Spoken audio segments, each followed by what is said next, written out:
Welcome to the FitBUX podcast. I'm your host, Joseph Ranke. Today we got a good one. We're going to be talking about a topic I hear about a lot.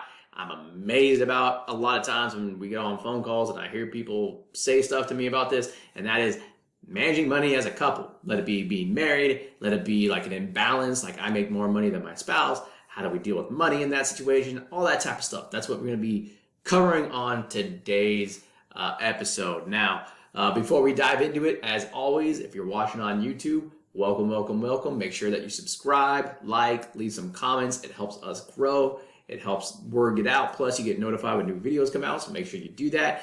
And if you're listening to the podcast, subscribe. You get notified about new episodes. Share these with your friends, because if you got these questions, I know they do too. And as always, if you guys need help with your financial plan, our new technology's out. It's available. Go sign up, become a premium member, use it, get on your way to financial freedom. That said, let's dive right into the episode. Managing money as a couple. That's really the reason why I get really adamant about this is I hear from all the time about people like, oh, we manage this separate, we do this separate, we do this separate, and I'm just like, okay, like let me know that works out for you guys, okay? I'm going to go deeper into why I say that. Like, that's not necessarily a good thing, managing everything separate. Or there are some things that you can manage separately, but why do you do some of these other things? Sorry if you're watching on YouTube. I just realized I had my headphones on. I just got off a call, so sorry about that. Those that listen to the podcast, like I had headphones on, like I was on a phone call or something, not filming a podcast. So, all right. First things first about managing money as a couple, okay? First thing you got to do is understand that not all couples are created equally. So you got to figure out where you're at. Okay, what I mean by that is, like, are you married? Like, if you're married, you're going to be looking at your money completely different than if you're single but you're in a relationship. Okay, those two things are completely different. Okay, now from a high level, high level. Okay, if you're married, you should be looking at everything together. Like, you literally are one person. So like if you make 100 grand and your spouse makes 80 grand, that's not separate. Together you make 180 grand. So one person makes 180 grand, period. If you have student loans of 100 grand and they have no student loans, that doesn't exist. You both have student loans. So that one person makes 180 grand with $100,000 in student loans, okay? So that's the way you should start looking at it. Okay, now I'll talk about like joint accounts and separate accounts and all that stuff, because that's something different. But from a financial planning standpoint, if you're married, right off the bat, that's what I'm going to tell you. That's how you should be looking at this stuff. Now, when you're single, okay, it's like the complete opposite. I would personally never look at my finances together and build a financial plan together with somebody else, okay? The event that has to happen on that is I got to be getting married. And that's when you start looking at it together. Now, everybody does that differently. Okay. So most people will look at it single. And then once they're engaged, like you got that ring on your finger, that's when you start looking at it together. Okay. But yeah, if you're just dating, you're not engaged in anything like that. I mean, I don't care how long you've been dating. I don't care how, good the relationship is, and you're like, look, I think we're going to be getting married. Like, I have obviously seen so many relationships that have ended like way prematurely. You never know what's going to happen. Just don't do it. Okay. So that's the summarize the first point I wanted to make. If you're kind of look like at a timeline of this, if you're single, but you're dating somebody, you always look at your money separately. Your financial plan is separate. Buying houses is always separate. Everything's separate. Once you're engaged, then you can start looking at it potentially together. Some people still wait until they're 100% married to do everything together. But then once you're married, when you go to do your financial plan, everything person. And that's what we get all the time from married couples about our financial planning technology. Like when you go onto some of these like budgeting apps and stuff, if you want to sign up, you have to actually sign up as your spouse and you got to like pay twice and all that type of stuff. That's BS. Like our financial planning technology, when you sign up, we look at everything together. So you and your spouse, You might have different logins if you want different logins, but it goes to the same account. So you can see everything together, and that's the way it should be. Okay. Now, that's from a high level financial planning standpoint. I'll talk about the accounts and everything in a minute.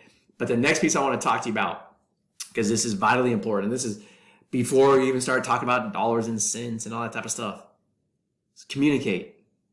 Communicate, right? And this is especially for some of those people that are couples that aren't married yet. I cannot tell you how many times that I get on the phone with someone that is engaged or someone that's married, and they're like, I have no idea how much my spouse makes. I have no clue how much my fiance makes. I have no clue how much they have in student loans. I have no clue what their card debt is. They have no idea. None whatsoever. Okay? The reason why you got to start communicating, and the earlier you do, is that nothing's a surprise, because once you get in the habit of doing something, you're not going to break that, right? So like if you go in and you start saying things like, oh, well, we never talk about this stuff. Then all of a sudden, it's a month before your wedding and you're like, look, we got to sit down and, let's start talking about this stuff now. The person's going to be like, why? Like, we've never done this before. And then you're going to start getting that friction in there. Same thing with married couples. Like, I know people that are married that they don't even know what is in their spouse's bank accounts. Like, they're like, well, they pay for their car loan out of that. They do this out of that. They do that out of that. And I don't know anything about it. I don't even know how much my spouse makes, blah, blah, blah, blah, blah. And pretty much every single person that I've ever seen do that actually ends up in divorce. Okay? Because they're like, well, that person ends up hiding money from me, blah, blah, blah, blah, blah. It's like, holy cow. So the main point on that is communicate. You have to talk about it, right? You have to talk about all that type of stuff up front. What's your expectations? And if the person doesn't like it, honestly, I'd just be like, get lost. Like, we're done, because this ain't going to work. And I hate saying that, because relationships are more than about money. But money is one of the biggest drivers for divorce. So if you know that going into it, shouldn't you communicate about it and know that you're on the same page before you get there? Like, you know what each other's debts are. You know what each other's incomes are. You know all that information. You know what your goals are together. That's a big one. What are our goals? What do we want to do? Like, I'll get on calls with married couples all the time and be like, all right, what's your goals? And then, one spouse will say, oh, I want to do this. And the other spouse will say, like, well, I'd rather do this. And it's like complete opposite things.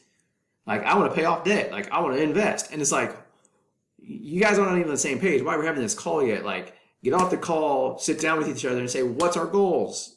Like, what do we want to accomplish? Because we are one person, so we got to get there together, right?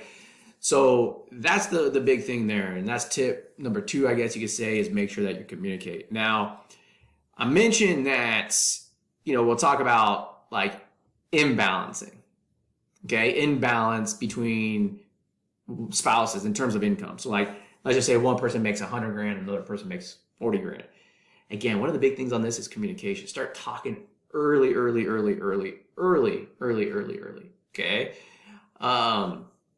Give you an example why this is so important. Let's just say you're a couple, right? You're dating, and you make 100 grand. The person you're dating makes 40 grand. Maybe it's vice versa, whatever it is. But you start paying for dinners every single night. Like I said, that becomes expectation. Now, 6 months go by, you're dating this person, you really like this person, but every time that check comes, it gives you stress and anxiety, and you come home and you call up your friend, and you're like, man, like, I gotta pay for everything, blah, blah, blah, blah, blah. You're already stressing out about it. If you're already got that friction and that, like, tensity about you, what do you think's gonna happen when you get married to the person? Like, and you're having to pay for most things. Like, do you think all of a sudden it's gonna get better? No. But then here's the other problem. Let's just say you're doing that for 6 months, 7 months, and find out what? I don't do this anymore. I got to split these costs because this is ridiculous. Now you go to the person and you say, hey, look, we've been dating for 6 months. You got to, split the bill with me, whatever it is. And it's like, huh? Now that person that you've been dating, they're going to start second guess. It's like, well, wait. What changed? Does this person not even like me anymore? Like, what's happening here? And they're going to start in their own head because this is change. And this, again, it's going to be friction. So again, that whole imbalance thing, communicate. Like, I would bring it up like first date with someone. I'm like, personally, I'd be like, look, either we're splitting this or, the next date we go on, you got the bill. Like, whatever it is, I don't give a shit. Now, personally, like when I dated, I'd always pay. I just didn't care. It's like, okay, I'm paying, whatever. And at that time, like my wife, for example, she was making more money than me. And I was like, I don't care. I'm still paying. But then she was like insisting on like 1 or 2 days, but she's like, oh, I'm paying. It's like, okay, whatever, pay. But it was early. It was like, this is the expectation. So if your expectation is that you have this money imbalance and it's a problem in your head that you're paying for everything, you better communicate that early. Now, if it's not a problem that you're paying for everything, then who cares? Okay, but if you got that problem and it's going to stress you out, like this person's paying for me, or maybe, like you're Mr. or Mrs. Independent, you just have to pay for everything yourself. That's fine too. You better let that person know up front and communicate that to them before you get down the road, because all of a sudden down the road, if you try to change it, it's going to get ugly. Okay. Now, imbalance when you're married. Okay. I see married couples bicker about this all the time. Like I told you guys earlier, I get on phone calls and I'll be like, okay, what's your guys' goals? And one spouse will say pay off debt. The other spouse will say invest. I've literally heard people be like, well, I make more money than you, so I say to do investing and that's what we're going to do. And it's like, oh, that's a marriage going down the drain. I can pretty much guarantee you that shit. Like, because that's not going to fly for very long. Okay. So I definitely wouldn't recommend doing that. Now, this goes back to the very first thing that I was talking about. If you're married, everything should be looking at as a whole. So it doesn't matter if you make 100 grand and your spouse makes 40, if you both make 100 grand, whatever it is, you just combine the two and that's how much money you make. So I remember like when I first started, when we first got married, my wife and I mean, she made way more money than I did. She made like double the amount of money I did. But that's not what I told people I made. I told people how much I make was our combined incomes. Like that, because I looked at it as one person, and that's the way you should be looking at it, especially if you're married. You're one person. It doesn't matter. Therefore, like if it's on my credit card for dinner or her credit card, it doesn't matter because it's just coming out of the same income. Like what should matter is, are you using the credit card that gets the most points and whatnot? That's the best benefit. All right. So that is a big thing. I'll give you an example on that. Like, when I used to live in Los Angeles and my wife was doing a fellowship up in NorCal, we would fly back and forth all the time. And it's like, well, great. We opened up a Southwest credit card. And because I did it and I paid for everything first, and then she did it and then she paid for everything second, we ended up getting like something like 20 flights between San Jose and LA for free. Like, holy cow. Like, why would you not take advantage of that? Why would you split everything up? Okay. Now, what does that mean in terms of like accounts? Okay. How do you have accounts? So does every account need to be joint? No, it doesn't need to be joint. Like my wife still has savings accounts that are in her own name. I know how much are in them. Like whatever. But she still has her own accounts. Like who cares? Like I still have my own bank accounts. But again, like when we're sitting there saying, what's our emergency funds? How much money should we be paying off towards debt? It doesn't matter which account it's coming from.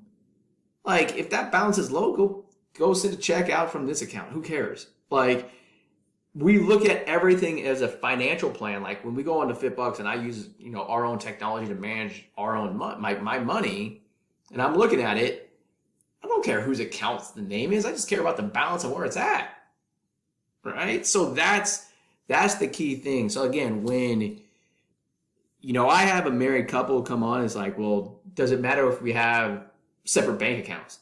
It only matters if the separate bank account is like hidden from the other person. Because then, yeah, that can cause some problems. Or like a credit card that's hidden from the other person. Like it's different hiding it from a person. Like for myself, I have like 13 credit cards. Obviously, my wife has no idea about every single one of them. She knows I have a lot. She doesn't know about every single one, but they're not hidden. It's like, look, here they are. Like, I don't care. They literally sit on my desk. Like, there they are if you want to see them, right? I'm not hiding like a secret credit card. I'm not hiding a special bank account, excuse me, that I'm not telling my spouse about. Okay, that's where you can get in trouble. But separate, just to have, like, because it's an old account or whatever it is, who cares? It's fine at that point. Okay. So yeah, don't worry about splitting, those types of accounts and whatnot. Okay. So that's a big thing. Now, I want to give you an example of why, looking at this stuff when you're married, why it's such a big deal. Okay. Why is it such a big deal? It's because your ability to generate wealth is dramatically bigger when you're looking at this stuff together. Okay, and I'm going to show you like a risk reward type of perspective. I was working with this one couple, and at first I didn't know that they were married. Okay, he came on to FitBUX and built his profile separately and actually put that he was single. I don't know if it was by error or whatever. Okay. I'm anticipating it was by error because about halfway through the conversation, he freely said, yeah, I'm married. Like, how does that play a role? So I got on this call thinking that, hey, we're just going to be talking about student loans, his investments, whatever it is. And we literally went through like the whole call. And he was like, by the way, I'm married. And that's why I signed up, was because my spouse, is on here. And I'm like, okay, first of all, like, your spouse could have just put you on her account. But it was like, probably should have told me this at the beginning of the phone call because it changes everything. What I mean by that is that by himself, his FitBUX score was a 210, which means it's not bad. It just means currently he has a lot of financial risk. So if he wanted to do something like start a business or take some more risk somewhere else with investments, he couldn't. He couldn't afford to do it. But when you combine the stuff with his wife, she had like a 900. So combined, their overall profile was like a 750, 800. Like they were in a phenomenal situation. And that's exactly what he wanted to do. He wanted to go out and start a business. And that was one of the things that they couldn't figure out was, well, if you start a business, we don't have that income. Can we afford everything and take that risk? And the answer was like, yeah, like you can more than do that. Now, fast forward, like he quit his job, started his business. That business is now making like 250 grand a year for him. He basically more than quadrupled what his income was. Whereas before, when they were looking at things separately, he wouldn't have taken that risk because it was like, I can't take that risk because it's by myself. He literally said that on the call before I knew he was married. He was like, hey, like I was thinking about starting my own business, but like this would be a little bit too much risk for me. I'm like, yeah. And he's like, well, I'm married. I'm like, oh, hold on, like who's your wife? And then we merged the accounts and it's like, well, that's a whole different situation now. You can take that risk. He was like, oh, fantastic. And so those are opportunities. Like if you're looking at everything separate, you're missing massive opportunities. Okay. Like even on our stuff, like, with myself and my wife, like I was looking at it, about potentially buying some investment properties back in like 2020, 2021, because interest rates were so damn low. And I was like, well, the way my income's structured, I probably couldn't really qualify. But then all of a sudden it's like, oh shit, like my wife's a PT. She qualifies for a professional mortgage loan. Like that's really good terms. And we could buy something with 100% financing through that type of program at a low interest rate. Like, yeah, let's go do it. Whereas if we looked at everything separate, I'd be like, oh, nope, I can't do it. And there goes that opportunity, right? By the way, guys, if you want to have help on those professional mortgage loans, we do have 2 lenders that do that now, Celebrity Home Loans, Movement Mortgage. They can both help you. So go on your FitBUX profile, left-hand side, tools and products underneath home ownership. You'll see that on there about buying a house. They'll contact you guys. We send them your information. Once you say yes, send it to them. So they got everything about you. So if you want those mortgages, let us know. Sorry, shameless plug. Had to get that in there. But that's the big thing. That's just an example of how, like, when you look at this stuff together, how much more you can potentially grow when you're a married couple. But just to summarize, key thing is communicate, communicate, communicate, communicate. It doesn't matter if you're a couple, you're just starting your relationship, communicate. I get it from people all the time. Well, I feel uncomfortable talking about money. And funny story. I'll get you guys all get you out of here after this story. But this is a funny one. And like our board of directors are probably like, why'd you tell that story? But I don't care. I'm gonna tell it anyways. I literally was just talking to somebody. Okay, I met them like 6 or 7 months ago, so I know them, but they're not like my friends and stuff. And she's sitting there talking about how she just started dating this guy. And she's like, I can't talk about money. And that's like weird. But meanwhile, I also knew like she's already had like conversations about sex and all this other stuff with this dude. And I'm like, wait, you can talk about that? You comfortable with?